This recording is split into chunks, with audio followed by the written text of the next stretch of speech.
Hello everyone, Biswajit math study চ্যানেলে তোমাদের আবারও স্বাগত জানাই। আশা করি প্রত্যেকে তোমরা খুব ভালো আছো। গত ভিডিওতে আমরা এলপিপি, লিনিয়ার প্রোগ্রামিং বা রৈখিক প্রোগ্রামবিধির ফুল কনসেপ্ট আলোচনা করেছিলাম।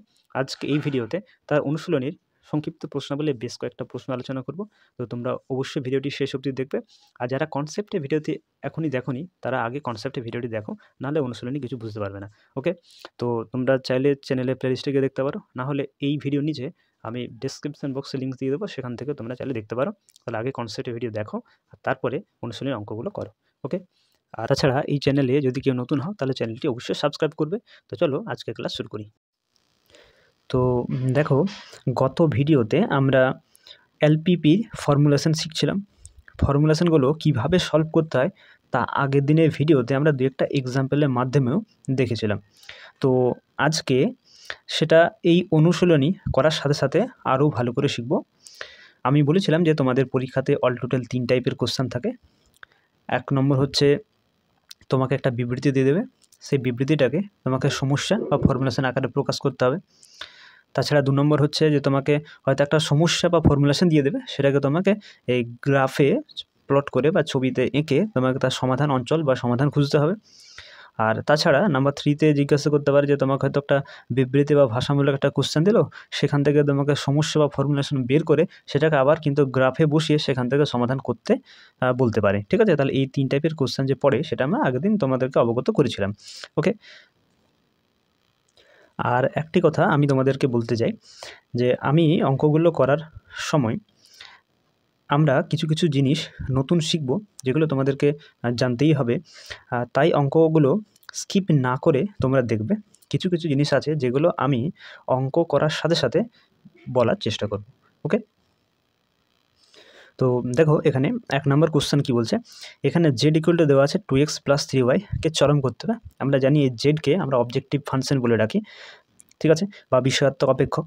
যখন বাধা গোষ্ঠী অর্থাৎ শর্তগুলো দেওয়া আছে, বাধাগুলো দেওয়া আছে 3x + y <= 3 এবং x > 0, y > 0, রৈখিক প্রোগ্রামবিধি সমস্যাটির প্রান্তিক বিন্দুগুলি নির্ণয় করো। তো অবশ্যই এগুলো নির্ণয় করবো। তার আগে একটা কথা তোমাদেরকে বলে রাখি যে আমাদের এই যে এলপিপির সলিউশনগুলো রয়েছে, তো এই সলিউশনগুলো আমরা কিন্তু বিভিন্ন পদ্ধতির সাহায্যে করতে পারি। ওকে, তার মধ্যে একটি পদ্ধতি হচ্ছে গ্রাফিক্যাল মেথড, যেটা আমরা যে পদ্ধতির সাহায্যে আমরা এই অঙ্কগুলো সলভ করবো এখানে। ওকে, তো দেখো এই অসমীকরণগুলোকে গ্রাফে প্লট করার জন্য আমি আগের ভিডিওতে তোমাদেরকে বলেছিলাম আমরা 3টা স্টেপে এই অসমীকরণগুলো আমরা গ্রাফে প্লট করব। ওকে, তো স্টেপ নাম্বার 1 আমরা কি বলেছিলাম যে অসমীকরণগুলোকে প্রথমে সমীকরণে কনভার্ট করতে হবে, অর্থাৎ <= সাইনে বদলে তোমাকে ইকুয়াল টু সাইন দিতে হবে। এটা স্টেপ 1-এর কাজ। তো চলো আমরা স্টেপ 1 করি, লিখে নিই একটু, যে 3x + y <= 3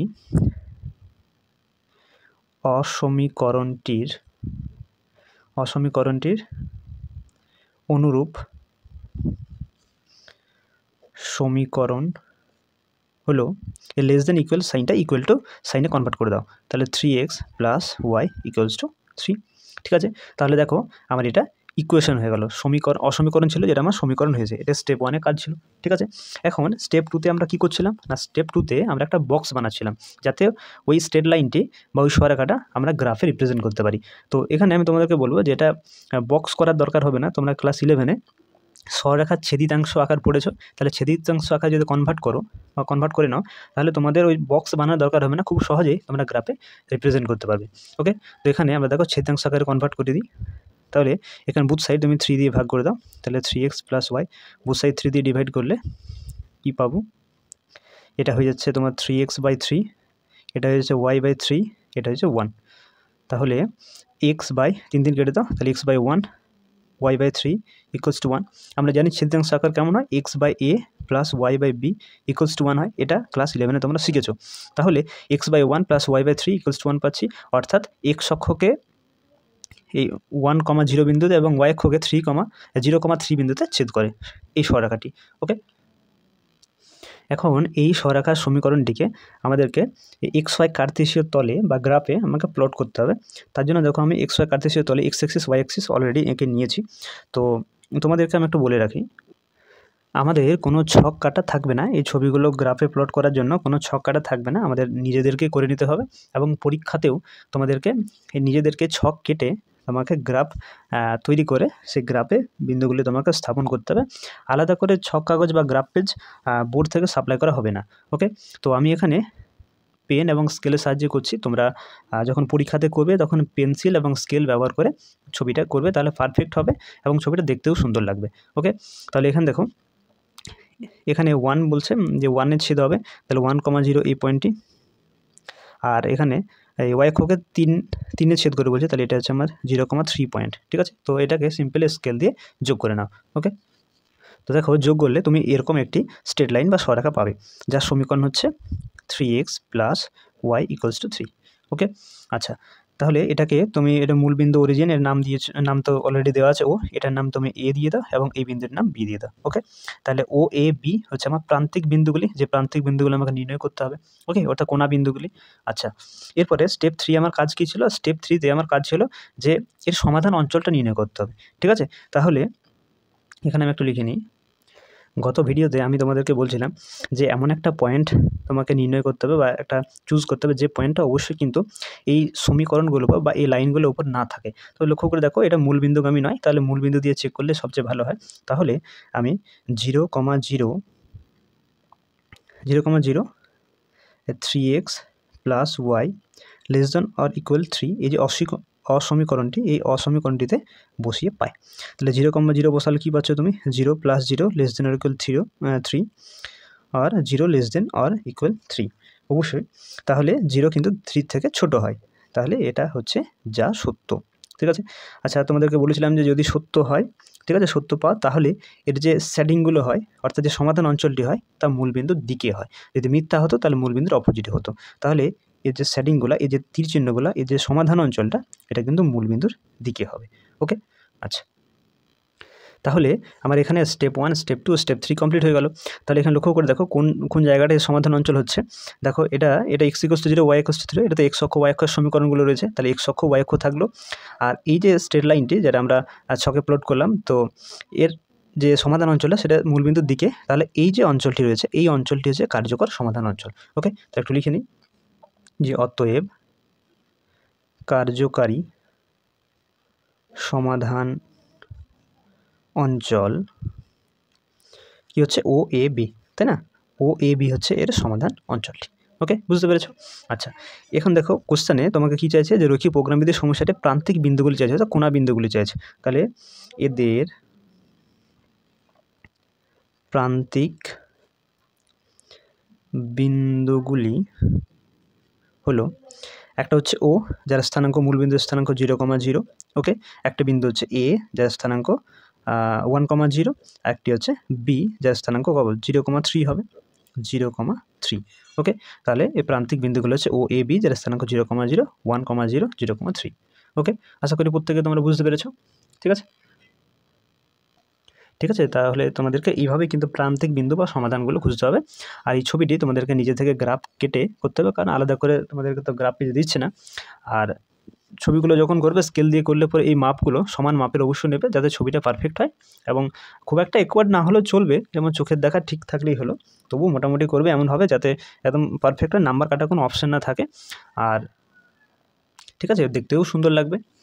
ঠিক আছে, তো এরপর দেখো কোশ্চেন নাম্বার 2-এ বলছে যে 1 নম্বর যে প্রশ্ন, অর্থাৎ এই যে আমরা যেটা করলাম, সলভ করলাম, সেই প্রশ্নে রৈখিক প্রোগ্রামবিধির সমস্যাটি সর্বোৎকৃষ্ট সমাধান, অর্থাৎ অপটিক্যাল সলিউশনটা চাইছে এবং জেডের চরম মানটা চাইছে। এখানে দেখো 1 নম্বর যে কোশ্চেনটা ছিল, সেখানে কিন্তু আমার যে অবজেক্টিভ ফাংশনটা ছিল সেটা চরম করতে বলছিল। তো এখানে আমার চাইছে যেটা, যে সর্বোৎকৃষ্ট সমাধানটা নির্ণয় করতে হবে এবং জেডের চরম মান নির্ণয় করতে হবে। তো চলো এটা নির্ণয় করে নিই, ছবিটা আমার আঁকা রয়েছে। ঠিক আছে, তাহলে এখানে আমি এই জেড যেটা ছিল একবার লিখে নিই, জেড ছিল আমার 2x + 3y। এখানে আমরা এই প্রান্তিক বিন্দুগুলো পুট করব। ঠিক আছে, তাহলে প্রথমে জেড ও, যার স্থানাঙ্ক 0,0 পুট করো, এক্সের ওয়াইয়ের পরিবর্তে 0,0 পুট করো, তাহলে 2 × 0 + 3 × 0, মানে আলটিমেটলি তুমি 0 পাচ্ছ। ওকে, আচ্ছা, এবার এখানে জেড একটা প্রান্তবিন্দু এ ছিল, তাহলে জেড এ, যার স্থানাঙ্ক হচ্ছে 1,0 পুট করো, তাহলে 2 × 1 + 3 ইন্টু 0, তাহলে আলটিমেটলি তুমি 2 পাচ্ছ। আবার একটা প্রান্তিক বিন্দু বি ছিল, তাহলে যার স্থানাঙ্ক হয়েছিল 0,3, তাহলে এবার পুট করো তুমি 0,3, তাহলে 2 ইন্টু 0 প্লাস 3 ইন্টু 3, মানে আলটিমেটলি তুমি 9 পাচ্ছ। ওকে, তাহলে তুমি এখানে 3টে ভ্যালু পাচ্ছ, 3টে প্রান্তিক বিন্দুর জন্য, যেটা তুমি 3টে মান পাচ্ছ, একটা 0, একটা 2, একটা 9, তাহলে চরম মান যেহেতু এখানে চাইছে, তার চরম মানটা কত হবে? 9 হবে। ওকে, তাহলে একটু লিখে নিই যে রৈখিক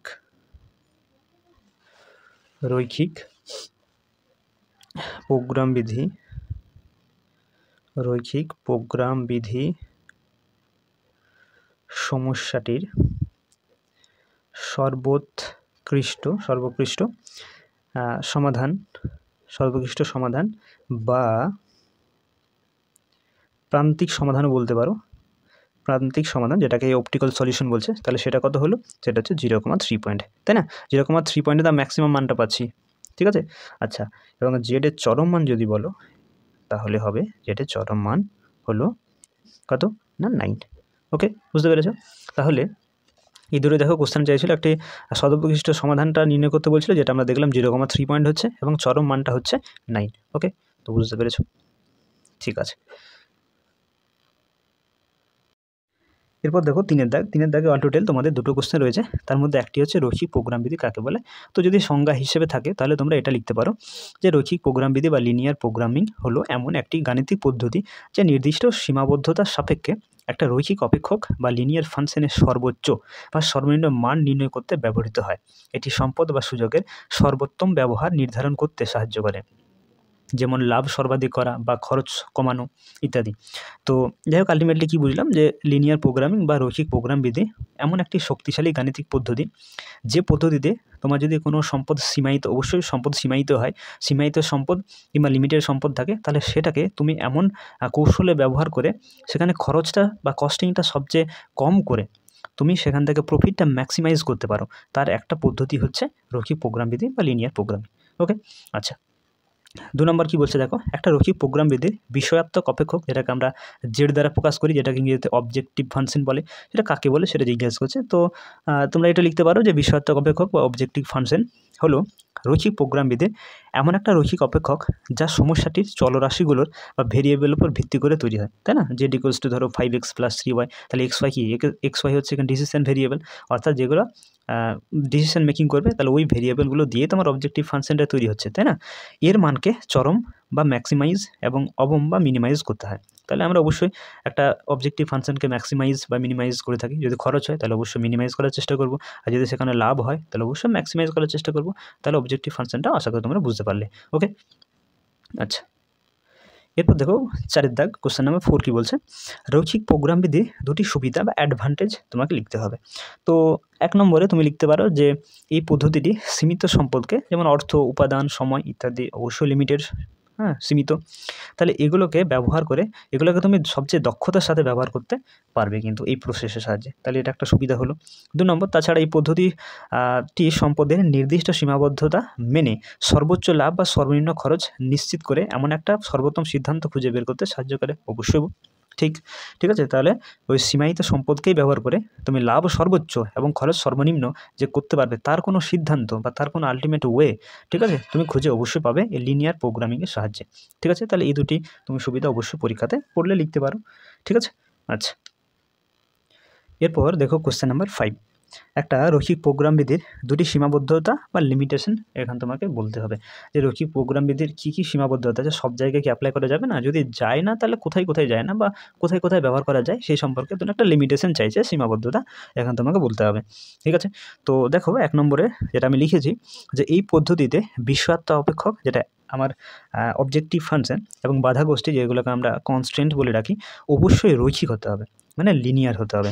কিন্তু দৈনন্দিন জীবনে অনেক সমস্যার ক্ষেত্রে বিষয়াত্মক অপেক্ষক আর বাধা গোষ্ঠী রৈখিক আকারে বা লিনিয়ার ফর্মে প্রকাশ করা যায় না।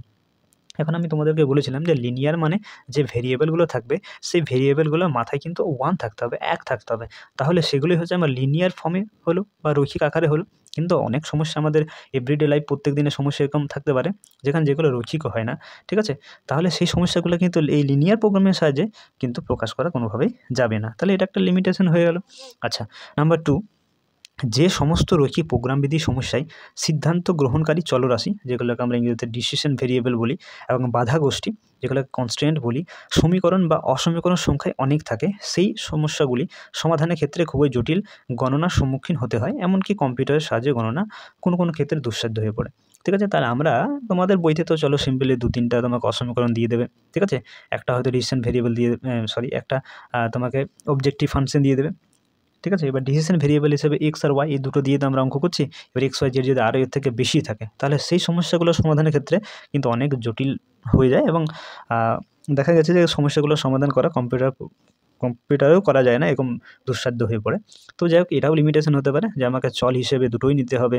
ঠিক আছে, আবার মাথায় পাওয়ার হিসেবে এক থাকতে পারে, অর্থাৎ লিনিয়ার হতে হবে। তাহলে এইসব কিছু সীমাবদ্ধতা রয়েছে, যেগুলো হয়তো রৈখিক প্রোগ্রামবিধির ক্ষেত্রে মাস্ট কিন্তু আমাকে মাথায় রেখে কিন্তু করতে হবে, তাহলে আমি একটা সর্বোৎকৃষ্ট ফল কিন্তু পেতে পারি। ওকে, তো তোমরা বুঝতে পেরেছো, এগুলো পরীক্ষাতে যদি পড়ে তাহলে এইভাবে তোমরা লিখতে পারো, তার জন্য তোমরা খাতায় লিখে একটু বুঝে বুঝে মুখস্থ করে নেবে। ওকে, আচ্ছা, এরপর দেখো কোশ্চেন নাম্বার 6, নিম্নলিখিত রৈখিক প্রোগ্রামবিধির সমস্যাটির বাধা গোষ্ঠীর অসমীকরণ দুটি লেখচিত্র অঙ্কন করো। অবজেক্টিভ ফাংশন, এখানে জেড ইকুয়ালস টু দেওয়া আছে 2x1 প্লাস 2x2 কে চরম করো। যখন বাধা গোষ্ঠী বা শর্তগুলো দেওয়া আছে 2x1 plus 6x2 less than or equal 3, 3x1 plus 4x2 greater than or equal 12, যেখানে এবং x1 greater than or equal 0, x2 greater than or equal 0। অর্থাৎ এখানে তোমাকে চলগুলো xy না দিয়ে তোমাকে x1 x2 দিয়েছে। তো ঠিক আছে, তো চলগুলো পাল্টাক না, কি অসুবিধা আছে? আমাদের যা কনসেপ্ট আছে সেই কনসেপ্ট নিয়ে আমরা এগোবো। ঠিক আছে, ওরা পাল্টা কুল্টা যা পারবে করুক, আমাদের কিছু যায় আসে না। ওকে, তো সবার প্রথমে আমাকে এগুলোকে, এই অসমীকরণগুলোকে গ্রাফে রিপ্রেজেন্ট করার জন্য বা গ্রাফে প্লট করার জন্য সবার প্রথমে 3টা স্টেপ রয়েছে আমার। নাম্বার 1 স্টেপে কী করতে হবে না, অসমীকরণগুলোকে প্রথমে সমীকরণে কনভার্ট করতে হবে। ঠিক আছে, তো চলো লিখে নিই। 2x1 plus x2 less than or equal to অসমীকরণটির অনুরূপ সমীকরণ হলো, এই লেস দেন ইকুয়ালের সাইনটা তুমি এখন ইকুয়াল টু সাইন দাও, তাহলে 2x1 plus x2 equals to 0, 2 হবে। হ্যাঁ, 2x1 plus x2 equals to 2। এরপরে এটাকে তুমি ছেদিতাংশ আকারে কনভার্ট করো। ঠিক আছে, তাহলে 2 দিয়ে বুথ সাইড ডিভাইড করে দাও, তাহলে ভাগ করলে তুমি x1/1 পাবে, x2/2 পাবে, ইকুয়ালস টু 1 পাবে। তাহলে ছেদিতাংশ কমপ্লিট হলো, অর্থাৎ x অক্ষকে 1,0 বিন্দুতে এবং y অক্ষকে 0,2 বিন্দুতে ছেদ করবে। ওকে, তো এখানে তোমরা ছবিটাতে, এখান থেকে আমি ভিডিওটা যাতে লেন্দি না হয় তার জন্য আমি xy কার্তেশীয় তল x Axis y Axis already টেনে নিয়েছি। ঠিক আছে, তো চলো এখানে বসিয়ে দাও 1,0, তাহলে 1,0 হবে এই বিন্দুটি, আর 0,2 হবে এই বিন্দুটি। তো সিম্পলি এটাকে তোমরা যোগ করে দাও, তাহলে এই দুটো বিন্দুকে যোগ করে দিলাম। এরপরে এদের নাম দিয়ে দাও, এটা তো মূল বিন্দু ও নাম দেওয়া আছে, এটার নাম এ দিয়ে দাও, এটার নাম বি দিয়ে দাও। ওকে, তাহলে তুমি এ বি দুটো পয়েন্ট পাচ্ছ। এরপরে আরেকটি যেটা আমার অসমীকরণ রয়েছে, এটাকেও সমীকরণে কনভার্ট করো, তাহলে 3x1 plus 4x2 equal greater than or equal 12, নাকি গ্রেটার দেন অর ইকুয়াল 12, অসমীকরণটির অনুরূপ সমীকরণ হলো 3x1 plus 4x2 equal to 12। ওকে, এটাকেও ছেদিতাংশ আকারে কনভার্ট করো, তাহলে বুথ সাইড 12 দিয়ে ভাগ করে দাও, বুথ সাইড 12 দিয়ে ভাগ করলে এটা হয়ে যাবে x1/4, এটা হয়ে যাবে x2/3, এটা হয়ে যাবে 1। অর্থাৎ x অক্ষকে 4,0 বিন্দুতে এবং y অক্ষকে 0,3 বিন্দুতে ছেদ করবে। ওকে, তাহলে 4,0 পয়েন্টটা তোমার এটা, আর 0,3 পয়েন্টটা হয়ে যাবে তোমার এটা। ওকে, তো সিম্পলি এটাকে তুমি যোগ করে নাও, তো যোগ করা হলো। এরপরে এটার নাম দিয়ে দাও এ বি হয়েছে, এটার নাম সি দিয়ে দাও, এটার নাম ডি দিয়ে দাও। ওকে, এখন এই সরেখাগুলো যাতে গুলিয়ে না যায় তার জন্য সমীকরণগুলো আমি একটু নিচে বা সাইডে একটু লিখে নিই। এটা হচ্ছে তোমার 3x1 plus 4x2 equals to 12 সরেখার সমীকরণটি এটি হচ্ছে, আর এটা সমীকরণটি আমার ছিল 2x1 plus x2 equals to 2। ওকে, এখন স্টেপ 2 তো কমপ্লিট হয়ে গেল, আমরা ছেদাংশ আকারে কনভার্ট করে গ্রাফে আমরা প্লট করলাম। এখন স্টেপ 3 কাজ কি? স্টেপ 3তে আমাকে অসমীকরণগুলো রয়েছে, সেখানে অসমীকরণগুলোতে এমন একটা পয়েন্ট বসাতে হবে যে পয়েন্টটা এই লাইনেগুলোর মানে এই লাইন মানে ওই সমীকরণটা এই লাইন দিয়ে যাবে না, অর্থাৎ এই লাইনের উপর বিন্দুটি অবস্থান করবে না। তাহলে দেখো এই দুটি সরেখায় কিন্তু মূলবিন্দুগামী নয়, তাহলে আমি সহজে 0,0 পুট করতে পারি। আর যেটা মূলবিন্দু দিয়ে যাবে যে সরেখাটা, সেক্ষেত্রে আমরা অন্য কোনো মান বা অন্য কোনো পয়েন্ট আমরা দেখব। ওকে, তাহলে সর্বপ্রথম আমরা দেখি যে 0,0 প্রথমে লিখো 2 x1 0,0 2x1 plus x2 less than or equal two বসিয়ে পাই। ঠিক আছে, এই অসমীকরণটিতে 0,0 বসালে কী পাবো, 0 + 0 less than or equal two, মানে হচ্ছে 0 লেস দেন ইকুয়াল টু। সেটা কি সত্য? অবশ্যই 0 কিন্তু 2-এর থেকে ছোট হয়, তাহলে যা সত্য। যদি সত্য হয় তাহলে এর শেডিংগুলা বা এর সমাধান অঞ্চলটা কোন দিকে হবে? দেখো সত্য হচ্ছে, তাহলে এটা মূলবিন্দুর দিকে হবে, তাই না? তাহলে এর সমাধান অঞ্চলে মূলবিন্দুর দিকে হবে। ওকে, তাহলে মূলবিন্দুর দিকে হচ্ছে সমাধান অঞ্চলটি। ওকে, আচ্ছা, এরপরে এই 0,0 আরেকটি যে অসমীকরণ দেওয়া আছে সেখানে পুট করো। তাহলে 0,0 3x1 + 4x2 > 12 অসমীকরণটিতে বসিয়ে পাই। ওকে, তাহলে 0 + 0 > 12, তাহলে 0 > 12। এটা কি সত্য? 0 কি 12 থেকে বড় হয়? মোটেই না, তাহলে এটা হয়ে যাচ্ছে যা মিথ্যা। যদি মিথ্যা হয় তাহলে এর সমাধান অঞ্চল কোন দিকে হবে? মূলবিন্দুর অপোজিটে হবে, তাই না? তাহলে এই সরলরেখাটির সমাধান অঞ্চল হচ্ছে মূলবিন্দুর অপোজিটে, মানে শেডিংগুলো এই দিকে থাকবে। ঠিক আছে, এরপর তুমি লক্ষ্য করে দেখো, এই যে দুটো সরলরেখা অঙ্কন করলাম, সেই সরলরেখা দুটোর কমন সমাধান অঞ্চল কী হচ্ছে? দেখো, এর সমাধান অঞ্চল হচ্ছে নিচের দিকে, মূলবিন্দুর দিকে। এর সমাধান অঞ্চল মূলবিন্দুর অপোজিটে, মানে এই দিকে। তাহলে এর কোনো কমন সমাধান অঞ্চল পাচ্ছি না, তাই তো? এর কোনো কমন বা সাধারণ সমাধান অঞ্চল পাচ্ছি না, তাহলে কোনো কার্যকর সমাধান অঞ্চল নেই। তাহলে আমি এখানে এক লাইন লিখে দিতে পারি যে অতএব 1 নম্বর ও 2 নম্বর সরল রেখার যেদিকে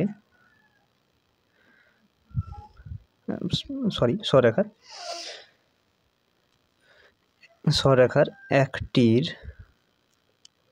সমাধান অঞ্চল মূলবিন্দুর দিকে এবং অন্যটির সমাধান অঞ্চল মূলবিন্দুর বিপরীত দিকে। অতএব অসমীকরণ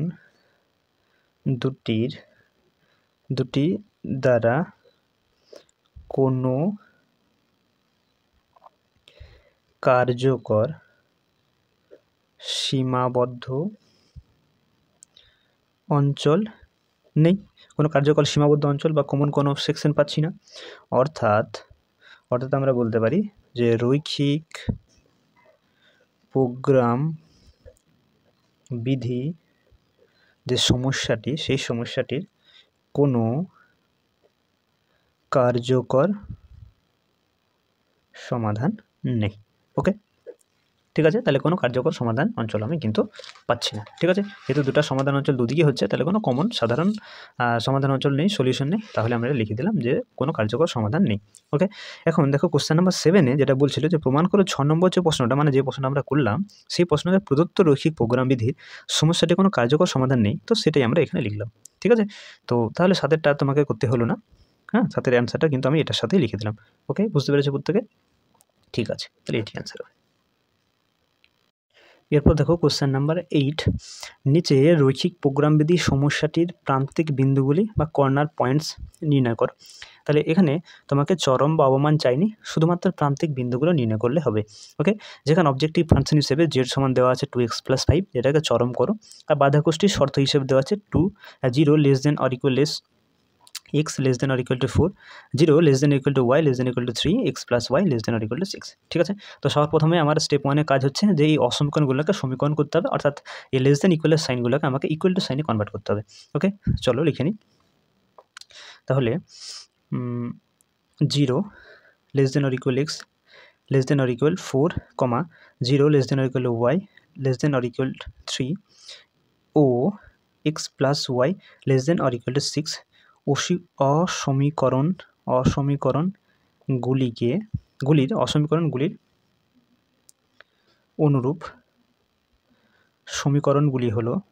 অসমীকরণগুলির অনুরূপ সমীকরণগুলি হলো আচ্ছা, এটা হবে 0 সমান x সমান 4, তাহলে এটা আমি x সমান 4 লিখব। ওকে, আর এটা 0 ইকুয়াল y ইকুয়াল 3, তাহলে এটা আমরা y সমান 3 লিখব। আবার এটা x plus y equals to 6 লিখব।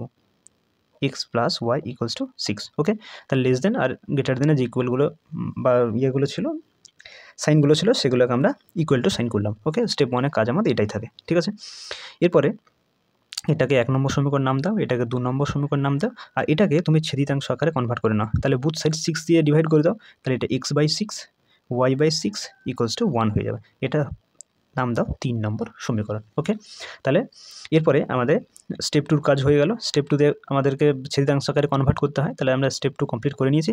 এরপরে এই মানগুলোকে আমরা গ্রাফে বসাবো। ওকে, তো এখানে সুন্দর করে আমরা গ্রাফ এঁকে নিয়েছি যাতে ভিডিও লেন্থি না হয়। ঠিক আছে, তো এরপরে এই বিন্দুগুলো একদম পুট করা। x = 4 এটা হবে y অক্ষের সমান্তর একটা সরেখা। তাহলে x = 4 1 2 3 4, তাহলে এইভাবে এই 4 দিয়ে একটা y অক্ষের সমান্তর সরেখা আঁকতে হবে। তো চলো এঁকে নিই। তাহলে x = 4 এই সরেখার সমীকরণটা আমরা লেখচিত্র অঙ্কন করলাম। এরপরে y = 3 অর্থাৎ যেটি x অক্ষের সমান্তরাল একটি সরেখা হবে। তো চলো সেটা এখানে 1 2 3 মানে এই অক্ষ বরাবর বা এইভাবে একটা x অক্ষের সমান্তরাল একটা সরেখা হবে। তো চলো এখানে তাহলে দেখো এটি হচ্ছে y = 3 যে সরেখা তার লেখচিত্র। ওকে, এরপরে আমাকে 3 নম্বরটা লেখচিত্র অঙ্কন করতে হবে। 3 নম্বর সরেখাটি যেখানে x অক্ষকে 6 একক দূরত্বে ছেদ করছে, অর্থাৎ 1 2 3 4 5 6 এখানে, আর y অক্ষকে 6 একক দূরত্বে ছেদ করছে অর্থাৎ এখানে, এবং এই দুটোকে যোগ করতে হবে। চলো যোগ করে নাও। তো যোগ করলে আমরা এরকম একটা সরেখা পাচ্ছি। আচ্ছা, এর সমীকরণটি হচ্ছে x + y = 6। ওকে, তাহলে 3টা স্ট্রেট লাইনে লেখচিত্র অঙ্কন করা হলো। এরপরে আমাদেরকে এমন একটি বিন্দু ধরতে হবে যে বিন্দুটি এই 3টি সরেখার কোনো সরেখারই উপরই নয়, এরকম একটা বিন্দু ধরতে হবে। তাহলে ওই বিন্দু সাপেক্ষে আমরা এর অবস্থানটা কিন্তু বুঝতে পারবো। তো দেখো এই 3টি সরেখার মধ্যে কোনো সরেখায় মূল বিন্দুগামী নয়।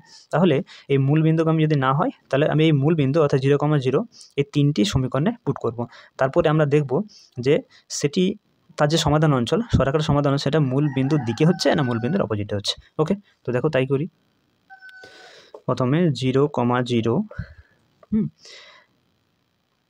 0 < x < 4 অসমীকরণে বসিয়ে পাই। ওকে, তাহলে এখানে বসালে আমি কী পাবো না, এটাকে আমি শর্ট করে 0 < 4 লিখতে পারি। এবার x এর মানটা তুমি 0 বসাও, তাহলে 0 < 4 হচ্ছে। তাহলে 0 4-এর থেকে অবশ্যই ছোটো হয়। তাহলে এখানে আমি সত্য পাচ্ছি। আর যদি সত্য হয় তাহলে যে বিন্দুটা আমি পুট করলাম সেই বিন্দুর দিকে সমাধান অঞ্চলটা হবে, অর্থাৎ এর সমাধান অঞ্চলটা মূল বিন্দুর দিকে হবে। ওকে, তাহলে x = 4, দেখো x = 4 যে স্ট্রেট লাইনটি রয়েছে তার শেডিংগুলো মূল বিন্দুর দিকে হবে। ওকে, অর্থাৎ এই দিকে হবে এর সমাধান অঞ্চলটি। ওকে, আচ্ছা, একই রকমভাবে 0, 0 এই বিন্দুটি 0 < y < 3 অসমীকরণে বসিয়ে পাই। এটাকে শর্ট করে লিখলে y < 3 হবে। 0 পুট করো y এর পরিবর্তে, তাহলে 0 < 3। এখানে অবশ্যই 0 3-এর থেকে ছোটো হচ্ছে, তাহলে এটাও সত্য। তাহলে এর যে শেডিংগুলো, এর যে সমাধান অঞ্চল, সেটাও কিন্তু মূল বিন্দুর দিকেই হবে। ওকে, তাহলে এই সরেখাটির শেডিংগুলো নিচের দিকে করে দাও। এদের সমাধান অঞ্চল হচ্ছে মূল বিন্দুর দিকে, মানে এই দিকে। ওকে, আর 0, 0 এটাকে আবার x + y < 6 এখানে অসমীকরণে বসাও। তাহলে 0 + 0 < 6 হবে 0 < 6। তাহলে এখানেও দেখতে পাচ্ছি এটাও কিন্তু সত্য, 0 6-এর থেকে ছোটো হয়। তাহলে এটারও যে শেডিংগুলো হবে বা এদের যে সমাধান অঞ্চলটি হবে, সেই সমাধান অঞ্চলটি মূল বিন্দুর দিকে হবে। ওকে, তাহলে এই সরেখাটির সমাধান অঞ্চল হচ্ছে মূল বিন্দুর দিকে। এখন এই 3টারই সমাধান অঞ্চলগুলো আমরা 3টা সরেখার সমাধান অঞ্চলগুলো জানলাম। এখন সমাধান অঞ্চলগুলোর মধ্যে কমন সমাধান অঞ্চল কী হচ্ছে, কমন পোর্শনটা কী হচ্ছে লক্ষ্য করে দেখো। এই যে স্ট্রেট লাইনটি রয়েছে এর সমাধান অঞ্চল নিচের দিকে, এটার সমাধান অঞ্চল এই দিকে, এবং এটার সমাধান অঞ্চল এই দিকে। তাহলে কমন পোর্শন হচ্ছে এইটা, এই পুরোটা হচ্ছে এর কমন পোর্শন। ওকে, তাই না, এটা কমন পোর্শন হচ্ছে এই পুরোটা। এখন এগুলো এখন নাম দিয়ে দিই। এটাকে ধরো আমি, এটা তো মূল বিন্দু ও নাম দেওয়া আছে, এটার নাম ধরো আমি এ দিলাম। ঠিক আছে, এটার নাম আমরা বি দিয়ে দিচ্ছি, এটার নাম সি, আর এটার নাম দিয়ে দিলাম ডি। ওকে, তাহলে ও এ বি সি ডি হচ্ছে আমার কার্যকর সমাধান অঞ্চলটি। ওকে, তাহলে লিখে নিই যে কার্যকর সমাধান অঞ্চল হলো ও A B C D. O A B C D হচ্ছে কার্যকর সমাধান অঞ্চল। ঠিক আছে, তাহলে এবার প্রান্তিক বিন্দুগুলো কী হবে? তাহলে প্রান্তিক বিন্দুগুলো 0 তো ও বিন্দুর স্থানাঙ্ক তো আমরা জানি 0,0, এ বিন্দুর স্থানাঙ্ক বের করতে পারবো, এটা হচ্ছে 4,0, তাই না? এটা 4 পয়েন্টটা 4 একক দূরত্বে ছিল এই বিন্দুটা, তাহলে 4,0। এখন এই দুটো সমাধান এই প্রান্তিক বিন্দুর অবস্থান কিন্তু আমার জানা নেই, তাহলে এই দুটি প্রান্তিক বিন্দুর অবস্থানগুলো বা স্থানাঙ্কগুলো তোমাকে কিন্তু সমাধান করে বের করতে হবে। লক্ষ্য করে দেখো এই বি বিন্দুটি এই যে স্ট্রেট লাইনটি আর এই যে স্ট্রেট লাইনটি কাট করেছে, তাহলে এই দুটি স্ট্রেট লাইনকে যদি সমাধান করো, অর্থাৎ x=4 এবং এই x + y=6, এই দুটো সমীকরণকে তুমি যদি সমাধান করো, তাহলে এদের ছেদ বিন্দু অর্থাৎ বি বিন্দুর স্থানাঙ্ক পাবে, তাই না? তাহলে এইভাবে আমরা বি বিন্দুর স্থানাঙ্কটা বের করতে পারবো। তাহলে বি বিন্দুর স্থানাঙ্কটা আমরা এইভাবে বের করব। ওকে, আবার দেখো এই সি বিন্দুটি বের করার জন্য দেখো সি বিন্দুটি এই যে সরলরেখা x + y=6 এবং এই যে সরলরেখা y=3, এই দুটি ছেদবিন্দুগামী হচ্ছে ছেদবিন্দু হলো সি বিন্দুটি। তাহলে এই দুটি সরলরেখার সমাধান করলে আমরা সি বিন্দুর স্থানাঙ্ক পাবো। ওকে, তাহলে এইভাবে আমরা বি বিন্দু সি বিন্দুর স্থানাঙ্কটা বের করব। তারপরে ডি বিন্দুর স্থানাঙ্ক সরাসরি বলতে পারবো, এটা 3 একক দূরে ছেদ করেছে, তাহলে এটা স্থানাঙ্ক হচ্ছে 0,3 হবে। ওকে, তাহলে এই দুটো সমাধান করে চলো মানগুলো বের করে নিই। তাহলে দেখো এই প্রথমে বি বিন্দুর স্থানাঙ্ক নির্ণয় করব, তার জন্য আমাকে x=4 এবং x + y=6 এই দুটো সরলরেখার সমাধান করতে হবে।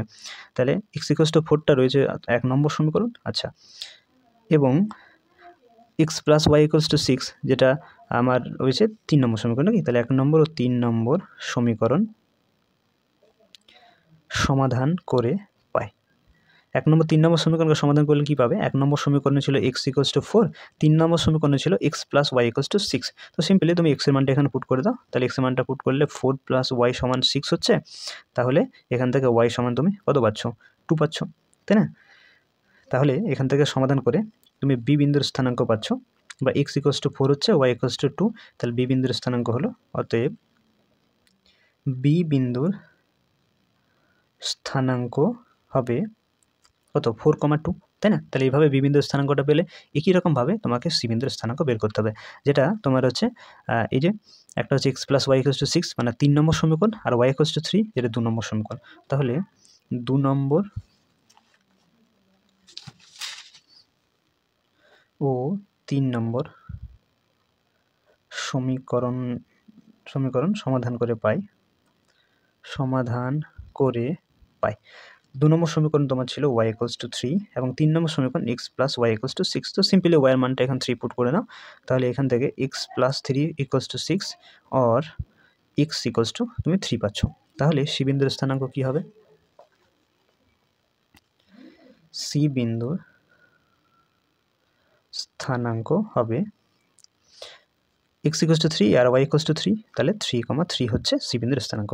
তাহলে দেখো প্রান্তিক বিন্দুগুলো ও, এ, বি, সি, ডি সবগুলো কিন্তু পেয়ে গেছি। তাহলে আমি ফাইনালি এখানে লিখে দিই যে অতএব প্রান্তিক বিন্দুগুলির বা কর্নার পয়েন্টগুলি, প্রান্তিক বিন্দুগুলির হলো, একটি হচ্ছে ও যেটা মূল বিন্দু 0,0, একটি হচ্ছে এ যেটা এটাতে আমরা সহজে বুঝতে পারবো, এটা হচ্ছে 4,0, ঠিক আছে? তাহলে 4,0, ঠিক আছে। একটি হচ্ছে বি, যারা বি বিন্দু হচ্ছে এটি, ঠিক আছে? বি বিন্দুর স্থানাঙ্ক এই যে পেলাম এখানে, বি বিন্দুর স্থানাঙ্ক 4,2, তাহলে 4,2। একটা হচ্ছে সি বিন্দু, যার স্থানাঙ্ক এই যে বের করলাম 3,3, তাহলে 3,3 এবং ফাইনালি ডি বিন্দুর স্থানাঙ্ক সরাসরি বলতে পারবো, ডি বিন্দুর স্থানাঙ্ক হচ্ছে 0,3। ওকে, তাহলে 0,3, ঠিক আছে? তো এটি অ্যান্সার হবে। আশা করি প্রত্যেক বুঝতে পেরেছো। এরপর দেখো কোশ্চেন নাম্বার 9 এবং কোশ্চেন নাম্বার 10, ঠিক আছে? কোশ্চেন নাম্বার 9 কি বলছে? লেখচিত্রের সাহায্যে নিচের অসমীকরণগুলি কার্যকর অঞ্চল বা ফিজিবল রিজন যদি অস্তিত্ব থাকে তা নির্ণয় করো। তাহলে অস্তিত্ব থাকলে তুমি একটা কার্যকর সমাধান অঞ্চল পাবে, যদি না থাকে তাহলে তুমি বলে দেবে যে এ কোনো কার্যকর সমাধান অঞ্চল পাচ্ছ না বা সমাধান অঞ্চল কোনো নেই। তো এখানে তোমাকে বাধা গোষ্ঠী হিসেবে দেওয়া আছে x <= 2, y <= 3, x + y <= 3, আর এটা তো হবেই অবশ্যই x > 0, y > 0। তো এটাকে তোমাকে যেভাবে আমরা আগের অঙ্কগুলো করলাম সেভাবেই তোমাকে গ্রাফে প্লট করতে হবে। তারপরে দেখবে যে সমাধান অঞ্চলটা কোন দিকে হচ্ছে, কমন সমাধান অঞ্চল পাচ্ছ কি না। যদি নেই তাহলে কোনো কার্যকরী সমাধান অঞ্চল নেই, তার অস্তিত্ব পাবে না। আর যদি থাকে তাহলে তোমাকে সেটা লিখতে হবে যে কোনটি সমাধান অঞ্চল হচ্ছে, ঠিক আছে? তাহলে এটা তোমরা করতে পারবে, এটা তোমাদের বাড়ি কাজ থাকছে। ওকে, আচ্ছা, কোশ্চেন নাম্বার 10 কি বলছে? নিচে রৈখিক প্রোগ্রাম বিধি সমস্যাটির প্রান্তিক বিন্দুগুলি বা কর্নার পয়েন্টগুলো নির্ণয় করতে। আমরা আগে দুটো অঙ্কতেই দেখলাম যে কীভাবে প্রান্তিক বিন্দুগুলো নির্ণয় করতে হয়, ঠিক আছে? তাহলে সিম্পলি এখানে অবজেক্টিভ ফাংশন হিসেবে x + 2y দেওয়া আছে, যেটাকে চরম করতে হবে। চরম মানটি চাইলে শুধু তোমাকে ওই কর্নার পয়েন্টগুলো বের করলেই হবে। যখন বাধাগোষ্ঠী মানে কনস্ট্যান্ট হিসেবে বা এই শর্ত হিসেবে তোমাকে এগুলো দেওয়া আছে। তো এটাও তোমরা বাড়িতে করতে পারবে। ঠিক আছে? আমার বিশ্বাস তোমরা দুটোই করতে পারবে। ঠিক আছে? তাহলে এই দুটোই তোমাদের বাড়ির কাজ থাকছে। ওকে? ঠিক আছে। তো আজকে এই অবধি থাক। দেখা হচ্ছে পরবর্তী ভিডিওতে। ওকে?